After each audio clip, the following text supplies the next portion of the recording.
When a ship or vessel is in the sea, it not only has to face fierce storms and high waves, but also other unexpected challenges. These challenges include pirate attacks and Somali pirates, for which pirates are renowned worldwide. According to the International Maritime Bureau, the shipping industry incurs a loss of $16 billion every year. This loss is attributed to transport delays, among other factors, but the biggest contributor is piracy. There are only a few locations where Somali pirates carry out their attacks. One is the Somali Sea, followed by the Gulf of Aden. The most important location, however, is the Gulf of Aden. It is where all the ships traveling from Asia to Europe pass through. By using the Suez Canal, ships transit from the Gulf of Aqaba to the Mediterranean Sea, serving as a significant route for global trade. The Gulf of Aden is heavily utilized, particularly for transporting a substantial amount of oil. It accommodates the highest number of oil transport vessels, and here lies the threat of Somali pirate attacks. Welcome back, viewers, to Back in Time videos. For several centuries, the issue of piracy has been a significant problem for the Persian shipping industry, not just a few hundred, but thousands of years. Previously, pilots were not as advanced, but now, with the help of modern technology, pilots have also become more advanced.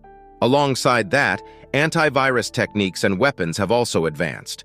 Goods transport vessels are their main targets. In this type of ship, the minimum number of incidents occur while they carry goods worth millions of dollars. Most of the time, the target of pirates is not to harm the crew or damage the ship, but rather to seize control of the ship, kidnap the captain, or hijack the entire vessel for ransom. They demand millions of dollars from shipping companies, not just one or two, but multiple gangs come on board, including a large number of armed pirates, with the record of thousands of pilots involved. First, they approach the vessel closely and then open fire. They intimidate the captain to stop the ship. Remember, the captain's role is not only to navigate the ship from one place to another, but also to ensure the safety of the vessel. After that, they use grappling hooks to climb onto the ship. Once they climb aboard, they first make the captain and crew hostage, or in some cases, take the entire vessel to an unknown location. There have been instances where ships carrying goods worth millions of dollars have been taken by them. Once captured, there are often higher chances that the shipping company pays them a ransom of several $100,000 to secure the release of the crew. However, it is not the case that private ships do not make any effort to avoid such incidents. In order to avoid piracy, modern ships these days are not inferior to anyone. When a vessel is at risk of approaching pirates, the first step is to inform the nearby Coastal Security Authority about the presence of pirates. After that, the captain increases the speed of the vessel. The reason for increasing the speed is not to prevent the pirates from catching up, but rather to create waves that make it difficult for the pirates' small boats to approach the vessel. Until the coastal authorities reach the vessel and confront the pirates, the captain, along with all the crew members, has to waste their time dealing with the pirates. Various advanced methods are used for this task. The number one method in this regard is the water cannon. These water cannons are installed on almost all ships, and they are considered the most effective method to deter pirates. Such nozzles are installed on all four sides of the ship or vessel. Each nozzle has the capability to throw 1,350 gallons of seawater in just 1 minute. This means that every passing minute, 5,110 liters of water, divided into separate streams, can be expelled from individual nozzles. This is so much water that it can fill an average-sized swimming pool in just 10 minutes. Its pressure is 10 times higher than the air filled in a 175 psi tire or car tire. When such high pressure falls on the pilots, it throws them off the board. It can even flip the entire board. Made of marine-grade steel sitting in the operations room, crew members operate it using a joystick stick. And they can also be kept on auto mode. When such a large amount of water falls on the pilot's boots, their ability to operate significantly diminishes, and they spend more time trying to stabilize themselves. If they still manage to reach near the vessel, or if they have a large yard nearby, the water cannon can be aimed at their yard and push them away. In addition to water cannons, many ships also have such barriers or walls installed. Water is filled inside the pilot's board when they successfully reach near the vessel. Then, the wheels are turned on, causing water to come out from them, resulting in water filling up the pilot's boots and reducing the speed of the board. In such a situation, the pilots sitting inside are forced to move away from the board due to the unavoidable decision. Number 3, PTI, personal transfer interface trips, are used when both methods fail to work in this situation. There are hard steel frames that protrude outward on both sides of this mesh, with steel wires attached to them. As soon as the pilot approaches the vessel, the steelworks are left in the water.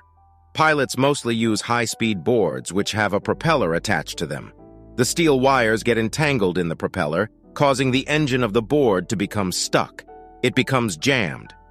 Pilots have to invest their valuable time in freeing the board's engine from the steel wires. Ultimately, their precious time is wasted. Number 4, the RED or long-range acoustic device is a special device that actually generates sound waves that humans want to flee from as soon as they hear them. Its range extends up to 5 kilometers, and it produces a sound in such a way that its pitch is very high. The sound is so intense that humans cannot tolerate it. LRAD, long-range acoustic device, is not only used in anti-piracy operations, but also frequently employed to disperse protesters. In addition to these methods, in cases of pilot attacks, electric fences are often installed. The voltage in the fence is not so high that it would cause someone's death. However, it is not easy to touch either. Since this fence remains electrified at all times, even birds perching on the ship can be harmed. For this reason, once the attack is over, the fence is folded back and closed. In April 2009, a cargo ship belonging to a shipping company set sail from Oman towards Kenya, carrying masks. Near the coast of Somalia, around 1,000 pirates attacked the ship and caused significant harm to the crew members. This was the first time in 200 years that pilots had attacked an American ship. The ship had a total of 21 crew members, including ship captain Richard Phillips. The group tried to stop the pilots from approaching the ship by firing shots and using water cannons. However, the 2 North pilots were successful in boarding the ship. They went to the technical area and took control of the ship, holding the captain and crew members hostage. The pilots held the captain at gunpoint and forced him to board a lifeboat, kidnapping him and escaping.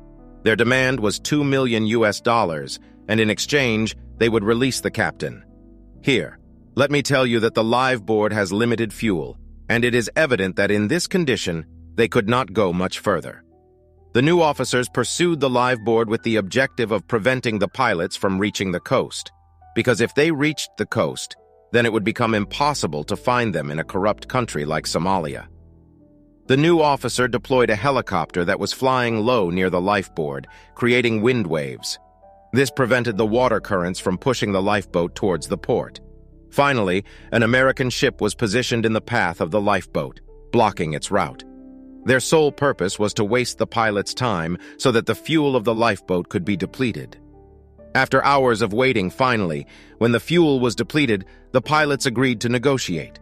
Their demand was to be taken to the coast of Somalia, otherwise they threatened to take Captain Flip's life. There were a total of 3 pilots on board the lifeboat who had captured 1 captain. If Nui took a single wrong step, the consequence would be the captain's death. Nui called for 3 snipers who decided to keep a distance of 500 meters from the boat. They will eliminate all 3 pilots. It took several hours to position themselves correctly and wait for the right time. Finally, the moment came when all 3 parties were in the crosshairs of the snipers simultaneously. They all pulled their triggers together and finally the pilots were killed, saving Captain Richard Phillips. Hopefully, this video from Back in Time will also receive plenty of likes and shares from all of you. Thank you so much for your love-filled comments. See you in the next amazing video.